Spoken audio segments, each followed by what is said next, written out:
እንዴት አደራችሁ በድጋሚ ተመልካቾች ቀዳሚ ወዳረኩት መረጃ አልፋለሁ። አራተኛው የአፍሪካ ወጣቶች ጨዋታ በሉዋንዳ እየተከናወነ ነው የሚገኘው። የኢትዮጵያ ልዑክ ቡድንም እንደዚህ ሜዳሊያዎችን እያገኘ ነው የሚገኘው። ትናንትና እንግዲህ በብስክሌት የማጠቃለያ ውድድር ላይ ኢትዮጵያ ከአፍሪካ እንግዲህ በቀዳሚነት ማጠናቀቅ ችላለች። ትናንትና በነበረ ውድድር ላይም እንደዚሁ ለገሰ ሰለሞን ብር ማስገኘት የብር ሜዳሊያ ለኢትዮጵያ ማስገኘት ችሏል ማለት ነው። እንግዲህ ኢትዮጵያ በዚህ በብስክሌት ውድድር አፍሪካን የተቆጣጠረች ነው የሚገኘው። በተለይም በዚህ በብስክሌት ውድድርም ሲጠናቀቅ 2 ወርቅና 2 ብር እንደዚሁም ደግሞ 1 ነሐስ በአጠቃላይ የ5 ሜዳሊያ ነው ኢትዮጵያ ልዑክ ቡድን የብስክሌት ልዑክ ቡድን ያገኘው ማለት ነው። እንደዚሁም ኢትዮጵያ እንግዲህ በሉዋንዳ ላይ በሌሎችም የስፖርት አይነቶችም ጥሩ የሚባል ውጤቶችን እያስመዘገበች ነው የምትገኘው። እንግዲህ 54 ሀገራት የሚሳተፉበት ውድድር ነው። እንግዲህ በተለይም ደግሞ ሉዋንዳ ላይ የተከናወነ የሚገኘው አራተኛው የአፍሪካ ወጣቶች ጨዋታ በአትሌቲክስም በ3000 ሜትር እንደዚሁ በሴቶች ወርቅ አግኝተናል። ከዛ ባለፈም ደግሞ በ1500 ሜትር በወንዶች ብር ቀደም ብሎ የነበሩ ውጤቶች ነበሩ። እንደዚሁም ደግሞ በ1500 ሜትር ሴቶችም ወርቅ መገኘት ችሏል። በ800 ሜትር ሴቶችም በተመሳሳይ ወርቅ የተገኘበት ነበር። እንደዚሁ በ5000 ሜትር በሴቶች እርምጃ ደግሞ እንደዚህ ወርቅ መመዝገቡ በትልቅነቱ የሚነሳ ነው ማለት ነው። ለቀጣይ በእርምጃ ውድድሮች ላይ ኢትዮጵያ ለምትሳተፍበት እንደዚህ አይነት ውጤት መመዝገባቸው ለዓለም አቀፍ ውድድሮች ደግሞ ጥሩ የሚባል ውጤቶችን ለማስመዝገብ እንደ መዘጋጃ ይሆናል ማለት ነው። እንግዲህ ይህ ውድድር በተለይም ደግሞ እስካሁን ባለው ኢትዮጵያ በተሳተፈችባቸው 7 ውድድሮች ላይ 6 ወርቅ 5 ብርና 6 ነሐስ በአጠቃላይ 17 ሜዳሊያዎችን አግኝታለች ማለት ነው። እንግዲህ ይህ ውድድር በሉዋንዳ እስከ የፊታችን ቅዳሜ ድረስ ነው የሚቆየው። የፊታችን ቅዳሜ የሚጠናቀቅ ነው የሚሆነው። ሌላኛው መረጃችን ደግሞ የሚሆነው አንደኛው የኢትዮጵያ የ10 ኪሎ ሜትር የጎዳና ላይ ውድድር በትግራይ መቀለ ተከናውኖ ነበረ። እንግዲህ በዚህ ውድድር ላይ ትናንትና በሴቶች እንደዚሁም ደግሞ በወንዶች አሸናፊዎችን እናነሳለን። እንግዲህ በወንዶች አታክልት ኪዳኑ ከትግራይ ክልል እንደዚሁም ገብረ ኪሮስ አዳነ በተመሳሳይ ከትግራይ ክልል አንደኛና ሁለተኛ ሆነው አጠናቀዋል። ሶስተኛ ላይ የኢትዮጵያ ንግድ ባንኩ አትሌት አያና ገነቴ ነው እንግዲህ ሶስተኛ ደረጃን ይዞ ያጠናቀቀው። እንደዚሁም ደግሞ በሴቶች ውዴ ከፈለ አንደኛውን አስጠናቀቅ። በተመሳሳይ ከ2 እስከ 3 ያለውንም ደረጃ ከ1 እስከ 3 ያለውን ደረጃ የኢትዮጵያ ንግድ ባንክ አትሌቶች ናቸው ይዘው ያጠናቀቁት። ውዴ ከፈለ አንደኛ፣ መቤት ከበደ ሁለተኛ፣ ካሳንሽ አየነው ደግሞ ሶስተኛ ደረጃን ይዘው አጠናቀዋል። እንደዚሁ በቡድንም የትግራይ ክልል የኢትዮ ኤሌክትሪክና ኢትዮጵያ ንግድ ባንክ አትሌቶችም እንደዚሁ ከፍተኛውን በተለይ ውጤት የያዙበት ነበር። በግል በተለይ ከ1 እስከ 8ኛ ደረጃ ያሉ ከሜዳሊያ በተጨማሪ ደግሞ እንደ ደረጃቸው ከ40,000 እስከ 8,000 የብር ሽልማት ተበርክቷል። ሌላኛው ደግሞ ለቡድን አሸናፊዎች ደግሞ ከዋንጫ በተጨማሪ ከ20,000 እስከ 10,000 የሚሆን እንደዚሁ ሽልማቶች ተበርክቷል። እንግዲህ ይህ ውድድር በተለይ ለአትሌቶች ተጨማሪ ውድድሮችን ከመፍጠር አንጻር እድል እንዲያገኙ እንደዚሁም ደግሞ ተተኪዎችን ለማፍራትም ነው። እንግዲህ በዚሁ በአንድ ቦታ ብቻ እንደማይገደብም ነው ይህ ውድድር የተነገረው። በቀጣይ በባህር ዳር እንደዚሁም በሐዋሳ ባሉም ቦታዎች ላይ ይቀጥላል ተብሎ ነው የሚጠበቀው። ሌላኛው መረጃችን የኢትዮጵያ የሴቶች ፕሪሚየር ሊግን ይመለከታል። ትላንትና በሴቶች ፕሪሚየር ሊግ 12ኛ ሳምንት የመጨረሻ ጨዋታ አንድ ወሳኝ ጨዋታ ተደርጎ ነበር። ኢትዮ ኤሌክትሪክን ከኢትዮጵያ ንግድ ባንክ ያገናኘው ጨዋታ በኢትዮ ኤሌክትሪክ 1-2 አሸናፊነት ተጠናቋል። እንግዲህ መሀሌት ምትኩ ግቡን ያስቆጠረች ተጫዋች ናት። በጨዋታው ላይ በነበራት እንቅስቃሴ እንደዚሁም ደግሞ ግቡንም ማስቆጠር ችላለች። በዛም የጨዋታው ኮከብ የተባለች ተጫዋች ናት። እንግዲህ በብዙ የተጠበቀ ጨዋታ ነበር ከጨዋታው አስቀድሞ። ይህም ደግሞ የሆነው የዘንድሮ የውድድር ዓመት የኢትዮ ኤሌክትሪክ አቋም ነው፣ ወጥ አቋም መሆነ ማሳየቱ ነው። አንድ ብቻ ነው እስካሁን በ12ኛ ሳምንት የተሸነፈው፣ በቦሌ ክፍለ ከተማ የተሸነፈው። ሌላኛው ደግሞ በውድድሩ በእጅጉ በስኬታማነቱ የሚነሳው ኢትዮጵያ ንግድ ባንክ በ60 ጨዋታዎች ደግሞ አለመሸነፉ ደግሞ ጨዋታውን አጓጊ ሆኖ ነበር። ይህ ጨዋታ እንግዲህ በኢትዮ ኤሌክትሪክ አሸናፊነት ተጠናቆ መሪነታቸውን ያጠናከሩበት ድል ነው እያስመዘገቡት። ነጥባቸውንም 33 አድርሰዋል። እንደዚሁም ኢትዮጵያ ንግድ ባንክ 25 ነጥብ ይዞ 4ኛ ደረጃ ላይ ነው የተቀመጠው ማለት ነው። እንደዚሁም በተለይ ግን ለኢትዮ ኤሌክትሪክ በተለይ ቡድኑ ዘንድሮ ላለበት አስደናቂ አቋም ግን የአሰልጣኝ ኤርሚያስ ዱባለን ግን በልዩነት ማንሳት ይቻላል አሁን ላይ ላሉበት ወጥ አቋም ማለት ነው። በሌላ ጨዋታ በኢትዮጵያ ሴቶች ፕሪሚየር ሊግ አዳማ ከተማን ከድሬዳዋ ከተማ ያገናኘው ጨዋታ 2-2 ተጠናቋል። የድሬዳዋ ዝናሽ የጨዋታው ኮከብ ተብላለች፣ ግብ ማስቆጠር ችላለች። እንደዚሁም አዳማ በ15 ነጥብ 8ኛ ደረጃ ላይ ነው። ድሬዳዋ በ13 ነጥብ 9ኛ ደረጃ ላይ ይገኛሉ። የ13ኛ ሳምንት ጨዋታዎች ሮብ ነው የሚጀምሩት። እንግዲህ ሮብ ሲጀምር ባህር ዳር ከተማ ከአዲስ አበባ ከተማ በሚያደርጉት ጨዋታ የሚጀምር ነው የሚሆነው። ሌላኛው መረጃችን የኢትዮጵያ ዋንጫን ይመለከታል። እንግዲህ ወደ ወሳኝ ምዕራፍ እየተሸጋገረ እንዳለ ማንሳት ይቻላል። የሩብ ፍጻሜ ተፋላሚዎችን የተለዩ ነው የሚገኙት። ትላንትና 3 ጨዋታዎች ተደርገዋል። በአዲስ አበባ ስቴዲየም 2 ጨዋታዎች እንደዚሁም ደግሞ አንድ በአዲስ አበባ ዩኒቨርሲቲ ሜዳ ተደርጓል። እንደዚሁም ሲዳማ ቡናን ከአርባ ምንጭ ያገናኘው ጨዋታ ሁለቱ የፕሪሚየር ሊግ ክለቦች የተገናኙበት ጨዋታ ሲዳማ ቡና 2-2 በሆነ ውጤት ይህን ጨዋታ አሸንፏል። እንግዲህ በሲቢ የኢትዮጵያ ፕሪሚየር ሊግ ላይ ሲዳማ ቡና መሪ እንደሆነ ይታወቃል። ዘንድሮ ጥሩ አቋሙን እያሳየ ነው የሚገኘው። በተቃራኒው ደግሞ ተጋጣሚው አርባ ምንጭ ደግሞ ወራጅ ቀጠና ውስጥ እንዳለ ይታወቃል። እንግዲህ በዚህ በኢትዮጵያ ዋንጫ ላይ በተገናኙበት ጨዋታ ግን ሲዳማ ቡና አሸንፎ ሩብ ፍጻሜውን ተቀላቅሏል። ሌላኛው ጨዋታ በአዲስ አበባ ስቴዲየም የተከናወነው ደብረ ብርሃን ከተማን ከቤንች ማጂ ያገናኘው ጨዋታ መደበኛው ሰዓት 1-1 ተጠናቆ እንግዲህ በመለያ ምት አሸናፊውን ለመለየት በተሰጠው የመለያ ምት ቤንች ማጂ 5-4 በሆነ ውጤት አሸንፎ ሩብ ፍጻሜውን ተቀላቅሏል። ሌላኛው በሐዋሳ ዩኒቨርሲቲ ሜዳ የተደረገው ጨዋታ ወልዋሎና ንብን ያገናኘው ጨዋታ በወልዋሎ 2-1 አሸናፊነት ነው የተጠናቀቀው። እንግዲህ እስካሁን ባለው 7 ክለቦች ማለፋቸውን አረጋግጠዋል። ወደ ሩብ ፍጻሜ ዛሬ አንድ ጨዋታ ይደረጋል። ይህም ጨዋታ ደግሞ ሁለቱን የኢትዮጵያ ፕሪሚየር ሊግ ክለቦች የሚያገናኘው ጨዋታ ነው። ኢትዮጵያ ቡናን ከመቀለ ሰባ እንደርታ የሚያገናኘው ጨዋታ 9 ተኩል ላይ ይደረጋል። ሁለቱም እንግዲህ የተለየ መልክ ቢኖራቸውም በሲቢ የኢትዮጵያ ፕሪሚየር ሊግ ላይ ግን ደካማ የሚባል የውድድር ዓመትን እያደረጉ ነው የሚገኙት። እንግዲህ በሲቢ የኢትዮጵያ ፕሪሚየር ሊግ ኢትዮጵያ ቡና 14ኛ ላይ እንደዚሁም ደግሞ ወራጅ ቀጠና ውስጥ ደግሞ መቀለ ሰባ እንደርታ እንዳለ ይታወቃል። እንግዲህ 9 ተኩል ላይ ዛሬ ጨዋታቸውን የሚያደርጉ ነው የሚሆነው። ሌላኛው መረጃችን የአዲስ አበባ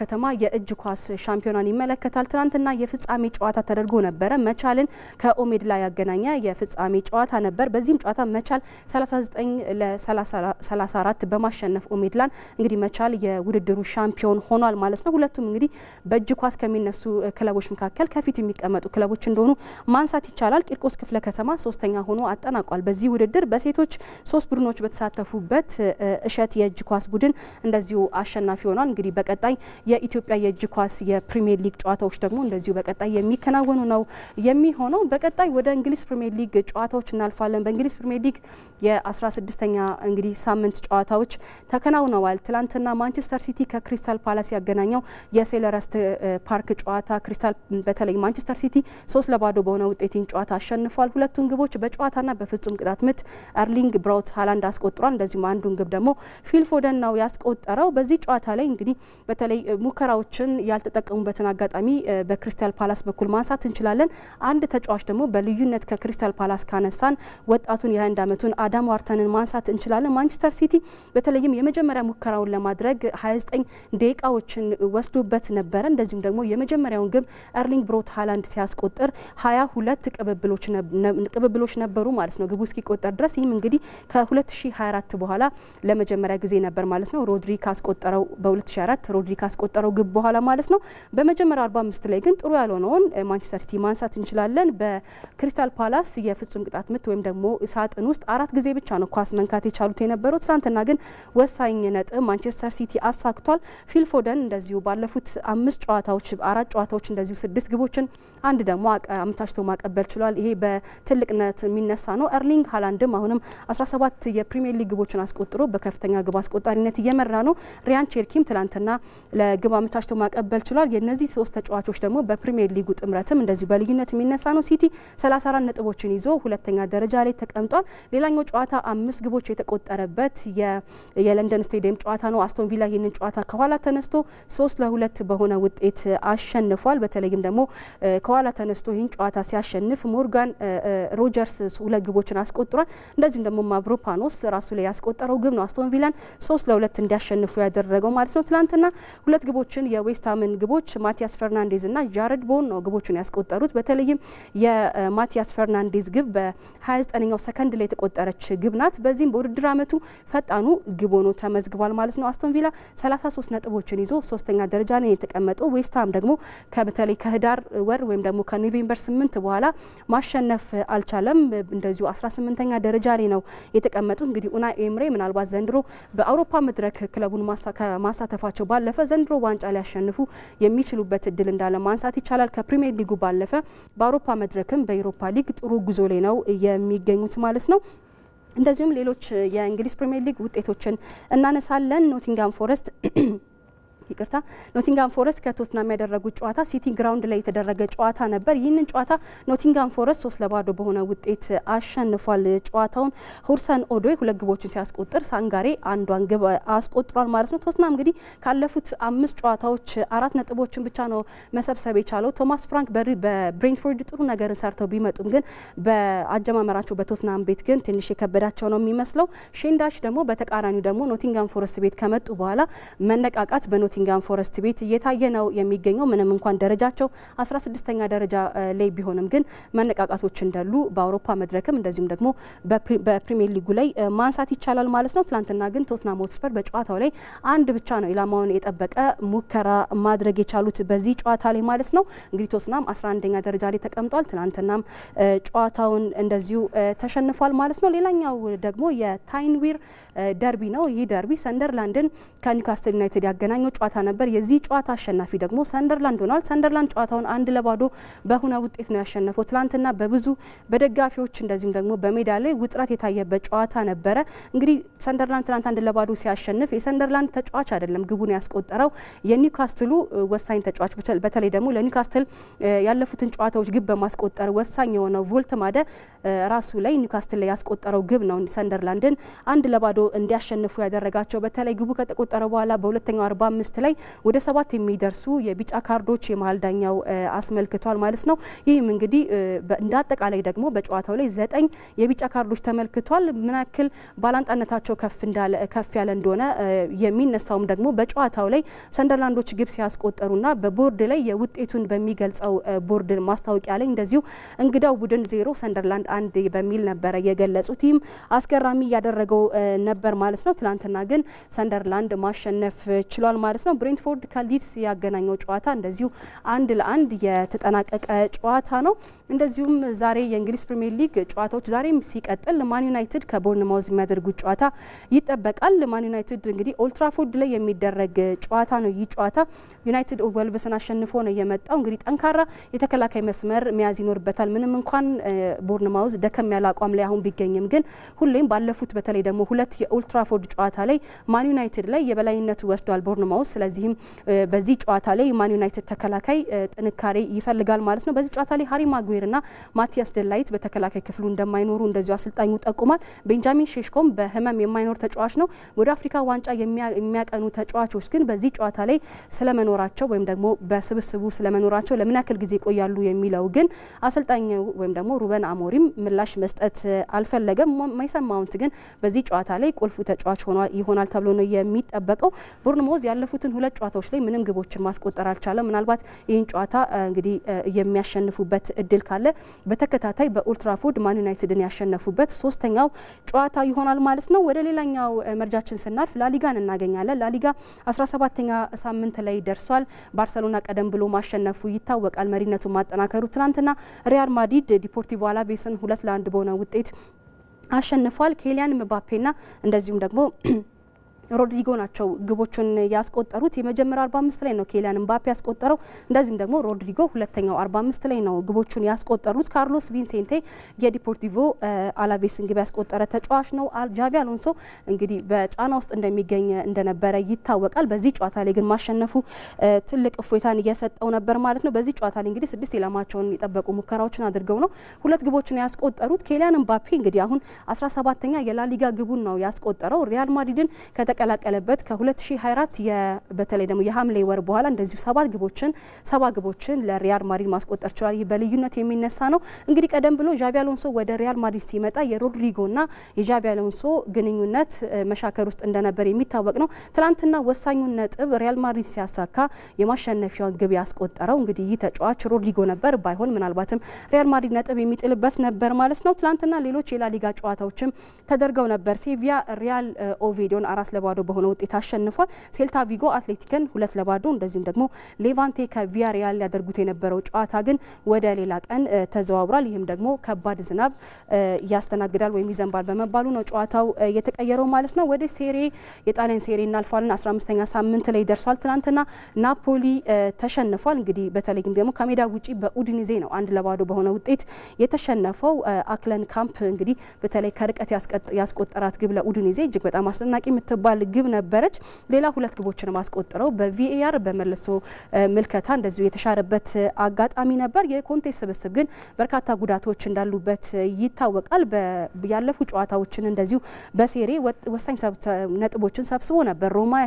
ሮማን ያሸነፈበትን ዩቬን ያሸነፈበትን ጨዋታዎች ማንሳት እንችላለን።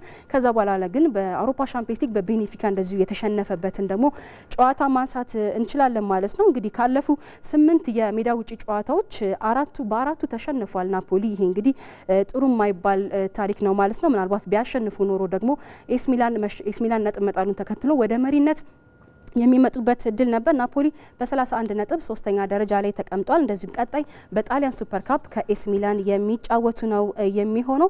ሌላኛው እንግዲህ ኤስ ሚላንም ነጥብ ጥሏል። ከሳስኦሎ ያደረገውን ጨዋታ 2-2 ነው ጨዋታው የተጠናቀቀው። እንግዲህ ዳቪዴ ባርቴሳጊ 2 ግቦችን አስቆጥሯል። የ19 ዓመት ተጫዋች ነው። ይህ ተጫዋች የስቱፒናን አለመኖርን ተከትሎ በግራ ተከላካይ ላይ የሚሰለፍ ተጫዋች ነው። ነገር ግን ቦታውን በሚገባ መተካት የቻለ ተጫዋች ነበር። ትናንትና 2 ግቦችን ካስቆጠረ በኋላ በጣሊያን ሴሪ ተከላካይ ሆኖ በአንድ ጨዋታ በሴሪው 2 ግቦችን ያስቆጠረ እንግዲህ በእድሜ ትንሹ ተጫዋች ሆኗል ማለት ነው። በተመሳሳይ ለኤስ ሚላን ማለት ነው ትናንትና 9ኛው ደቂቃ ላይ ሲቆጠር ተቀይሮ ሲወጣ በስቶፒናን ነበር ተቀይሮ የወጣው። ማስሚላኖ አሌግሪ እንግዲህ በእጅጉ ኤስ ሚላንን መቀየር ችሏል ማለት ነው። ኤስ ሚላን በ32 ነጥብ 2ኛ ደረጃ ላይ ተቀምጠዋል። በኢንተር ሚላን ያላቸው የነጥብ ልዩነት 1 ብቻ ነው ማለት ነው። ምናልባትም አሸንፈው ቢሆን ኖሮ በመሪነት ሴሪያው ላይ የሚቀጥሉበት እድል ነበር ማለት ነው። ሌላኛው ዤኗ ከኢንተር ያገናኘው ጨዋታ ነበር። ኢንተር ሚላን እንግዲህ ጨዋታ 2-1 በሆነ ውጤት አሸንፎ ወደ ጣሊያን ሴሪያው መሪነት መጥቷል። ያን ቢሴክና ላውታሮ ማርቲኔዝ ግቦቹን ያስቆጠሩ በተለይም ደግሞ ተጫዋቾች ናቸው ማለት ነው። ኢንተር ሚላን በዚህ ጨዋታ ላይ የበላይነት የወሰደበት ጨዋታ ነበር። ላውታሮ ማርቲኔዝ እንግዲህ በተለይ በ8 ሙከራዎችን አድርጎ ነበር። በተለይ ደግሞ 8 ግቦችን አስቆጥሯል በጣሊያን ሴሪያ በዚህ ውድድር ዓመት ማለት ነው። እንደዚሁ 5 ከዚሁ ጨዋታ ላይ 5 ሙከራዎችን ወይም ደግሞ 5 ወደ ግብ ሞክሮ ነበር። ከነዚህ ከ5 ውስጥ ደግሞ 4ቱ ኢላማውን የጠበቁ ኳሶች ነበሩ። ይህም በልዩነት የሚነሳ ነው። በተለይ በ15 የጣሊያን ሴሪ ጨዋታዎች ኢንተር ሚላን በ14ቱ ጨዋታዎች ላይ ግቦችን አስቆጥሯል። በዚህ ውስጥ ደግሞ የላውታሮ ማርቲኔዝ ሚና በእጅጉ የሚነሳ ነው። ሌሎች እንደዚሁ ውጤቶችም ነበሩ። ትናንትና ፊዮሬንቲና አሁንም የተቸገረበት አመትን እንደዚሁ ያሳለፈ ነው የሚገኘው። አሁንም ተሸንፏል። በሄላስ ቬሮና 2-1 በሆነ ውጤት ተሸንፏል። ቦሎኛ በዩቬ 1-0 በሆነ ውጤት ተሸንፏል። ዩቬ እንግዲህ በናፖሊ ከተሸነፈበት ጨዋታ በኋላ ወደ አሸናፊነት ተመልሶ አሁን በተለይም ደግሞ 5ኛ ደረጃ ላይ በ26 ነጥብ ተቀምጧል ማለት ነው። እንደዚሁ ከመሪው ደግሞ ኢንተር ሚላን በ7 ነጥብ ዝቅ ብሎ ነው 5ኛ ደረጃ ላይ የተቀመጠው ማለት ነው። የጣሊያን ሴሪ ጨዋታዎች ዛሬም ይቀጥላል። ሮማን ከኮሞ የሚያገናኘው ጨዋታ ደግሞ ተጠባቂ ጨዋታ ነው። ስታዲዮ ኦሎምፒኮ ላይ የሚደረግ ጨዋታ ነው። ሮማ እንግዲህ የሴሪው መሪ እንደነበር ይታወቃል። ከዛ በኋላ በናፖሊ ከተሸነፈ በኋላ እንደዚሁ እየወረደ እንደመጣ ማንሳት ይቻላል። ኮሞ ደግሞ በሴስ ፋብሪያስ ስር እጅግ አስደናቂ ውድድር ዓመትን ያሳለፈው በኢንተር ሚላን ከ4-0 ከመሸነፉ አስቀድሞ በ9 ጨዋታዎች በሴሪያው አልተሸነፈም ነበር። ይህም እንግዲህ ምን ያክል አስደናቂ ጉዞን እንዳደረጉ ማንሳት ይቻላል ማለት ነው። እንግዲህ ካሸነፉ ኮሞ ይህንን ጨዋታ በስታዲዮ ኦሎምፒኮ ድረስ ተጉዞ የሚያሸንፍ ከሆነ እስከ 4ኛ ደረጃ ከፍ የሚሉበትን እድል ማስመዝገብ ይችላሉ ማለት ነው። ይህንን ጨዋታ ግን ምናልባት የዣን ፒየሮ ጋስፔሪኒ ሮማ ሊያሸንፍ ይችላል ተብሎ ይጠበቃል። ጨዋታው ምሽት 4:45 ነው የሚደረገው። ወደ ሌላኛው መረጃችን እናልፋለን። ቡንደስሊጋ 14ኛ ሳምንት ላይ ደርሷል። ባየር ሚኒክ ከሜንዝ ያደረጉት ጨዋታ 2-2 በሆነ ውጤት ተጠናቋል። በተለይም ባየር ሚኒክ ለመሸነፍ የተቃረበበት ጨዋታ ነበረ። ይህ ጨዋታ በተለይም ደግሞ ቢሸነፍ በቡንደስሊጋው የመጀመሪያው ሽንፈቱ ይሆን ነበር ማለት ነው። በዚህ ጨዋታ ላይ ላረንት ካርል ግብ ማስቆጠር ችሏል። ይህ ተጫዋች 17 ዓመቱ ነው። እንግዲህ በአውሮፓ ሻምፒዮንስ ሊግ የባየር ሚኒክ ጨዋታዎች እንደዚሁም በቡንደስሊጋው ላይም ግቦችን እያስቆጠረ የሚገኝ ተጫዋች ነው።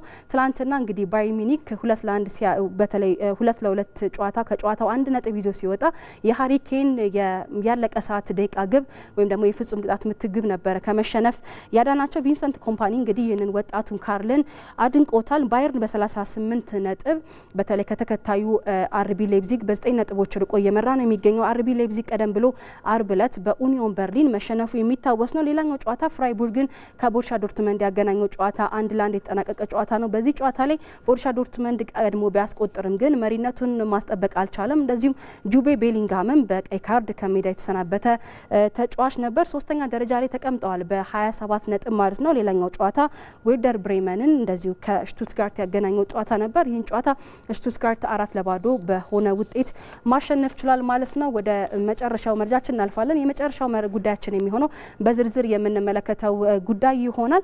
በታሪክ ለመጀመሪያ ጊዜ በኢትዮጵያ ካራቴ ፌዴሬሽን አዘጋጅነት ኢትዮጵያ የምስራቅ አፍሪካ የካራቴ ሻምፒዮን በአዲስ አበባ ይዘጋጃል። የኢትዮጵያን የሚወክለው ብሔራዊ ቡድንም ዝግጅት እያደረገ ነው የሚገኘው። ይሄንን በተመለከተ ደግሞ ባልደረባችን እሱ ባለው ተሾመ ተጨማሪ ያለው።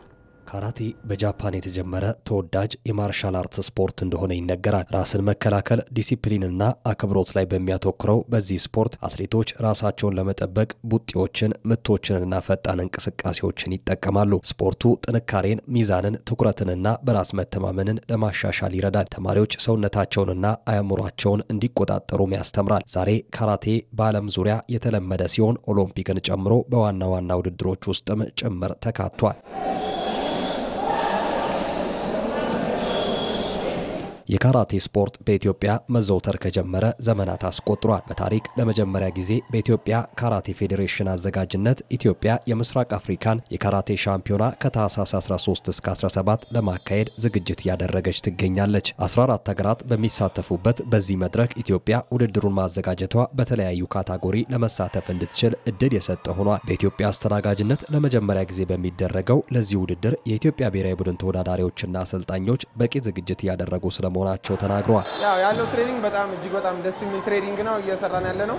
አሁን የምንወዳደረው ውድድር ኢንተርናሽናል ውድድር እንደመሆኑ የተነሳ ኮቾቻችን እንደ ኢንተርናሽናል ውድድር ያንን በአማካኝነት ኢንተርናሽናል የሆነ ስልጠና እየሰጡ ነው የምንገኘው። እጅግ በጣም ደስ የሚል ስልጠና ነው ያለው።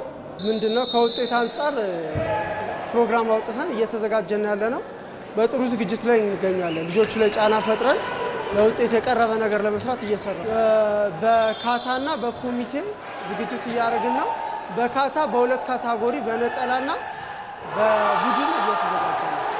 ውድድሩ ኢትዮጵያ መደረጉ ለታዳጊዎች መነሳሳትን እንደሚፈጥር ያነሱት የብሔራዊ ቡድኑ አሰልጣኞችና ተወዳዳሪዎች የተሻለ ውጤት ለማስመዝገብ መዘጋጀታቸውን ተናግረዋል። ያው በሀገራችን የመጀመሪያ ጊዜ ነው ኢትዮጵያ ካራቴ ስታዘጋጅ በምስራቅ አፍሪካ ደረጃ ያለውን ውድድር ስታዘጋጅ የመጀመሪያ ነው። የመጀመሪያ እንደመሆኑ ብዙ ሀገራቶች ተሳታፊ ስለመሆኑ በምስራቅ አፍሪካ ያሉ ሀገሮች ተሳታፊ ስለሚሆኑ የተሻለ ልምድ የምናገኝበት ነገር እንዳለ እርግጠኛ ነን። ከዛ ከልምዱም ባሻገር በውጤት ሀገራችን እንደመሆኑ በቂ ደጋፊ ስለሚኖረን የተሻለ ውጤት ለማስመዝገብ ጠንክረን እየሰራን እንገኛለን። በሀገራችን መዘጋጀቱ ለኛ አሪፍ ነው። ለዛም ደግሞ በደንብ ተዘጋጅተናል። ጥሩ ውጤትም እናመጣለን። የኢትዮጵያ ካራቴ ፌዴሬሽን የቴክኒክ ኮሚቴ አባል የሆኑት ማስተር ነጋሽ በበኩላቸው ፌዴሬሽኑ ለውድድሩ በቂ ዝግጅት እያደረገ እንደሆነና ለተወዳዳሪዎችም አስፈላጊ ድጋፍ መደረጉን አንስተዋል። ከፍተኛ ድጋፍ እየተደረገ ነው። ያው እንደሚታወቀው ፌዴሬሽኑ ከዚህ በፊት ያው ሞቷል ማለት ትችላለህ። ማለት ብዙ ውድድር አድርጎ አያውቅም። ለሁለት ለሶስት ዓመት ዝግ የነበረ ነው እና እንደ አዲስ ነው ያንሰራራው።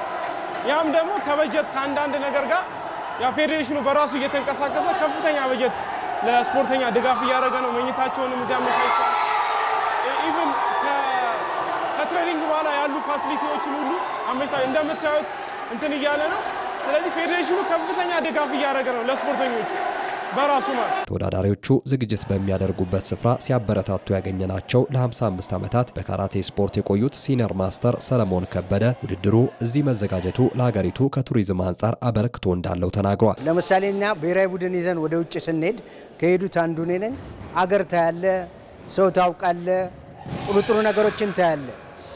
ኢትዮጵያ ደግሞ በአሁኑ ሰዓት ትልቅ ነገሮች አሏት። የአፍሪካን መቀመጫ ነች። ስለዚህ ለሌላው አገር ለቱሪስቱም ለምኑም ከፍተኛ አስተዋጽኦ አለው። አገራችን በጥሩ ሁኔታ እየተሰራ እንደሆነ ነገ ከነገ ወዲያ በኢንቨስትመንትም በማንኛውም መልኩ ቱሪዝምም ማንኛውም ሁኔታ በካራቴ አማካኝነት እንደሚመጣ ምንም አልጠራጠርም። ሲኒየር ማስተር ሰለሞን አክሎ ተወዳዳሪዎቹ የውድድሩን ሕግ በሚገባ በማወቃቸው ውጤት እንደሚመጣ እርግጠኛ መሆናቸውን አክለዋል። ውጤት እናመጣለን። ይህንን ምንም የምንጠራጠረው ነገር አይደለም። ከልምድም ከተሞክሮም ውጭም ሄጄ ውጪዎችን አይቻቸዋለሁ። ትልቁ ውጤት የሚያመጣልህ ያንተ ችሎታ ሳይሆን ሕግና ደንብን ማወቅ ነው። የውድድሩን ሕግ በደንብ እንዲያውቁ ተደርገዋል። ምናልባት በቅርብ የአፍሪካ ካራቴ ዋና የዳኛ ኮሚቴ የዳኛ ሰብሳቢ እንደውም የዓለም ካራቴ የዳኛ ኮሚቴ መጥቶ አዲሱን ህግ በደንብ አስተምሯል። ስለዚህ እነኚህ ልጆች ድሮ ህጉን በማየት ነበር። አሁን ደግሞ ከዓለም ድረስ መጥቶ ስላሰለጠናቸው ስለሚያውቁትም ምን ጥፋት ነው ምን ውጤት ነው የሚለውን በደንብ ስለሚያውቁ ከፍተኛ ውጤት ተጠብቃለሁ እኔ እንደ ሀገር። ይሄ ደግሞ ከውጤቱን ባሻገር ነገ ከነገ ወዲያ ለተተኪና ወደፊት ለሚያድጉ ልጆች ትልቅ ሞራልን ይዞ ነው የሚመጣው። ስለዚህ በውጤትም እንታጀባለን፣ ወደፊትም ደግሞ ብዙ ተስፈኛ ወጣቶችን እናገኛለን የሚል ሙሉ እምነት አለኝ።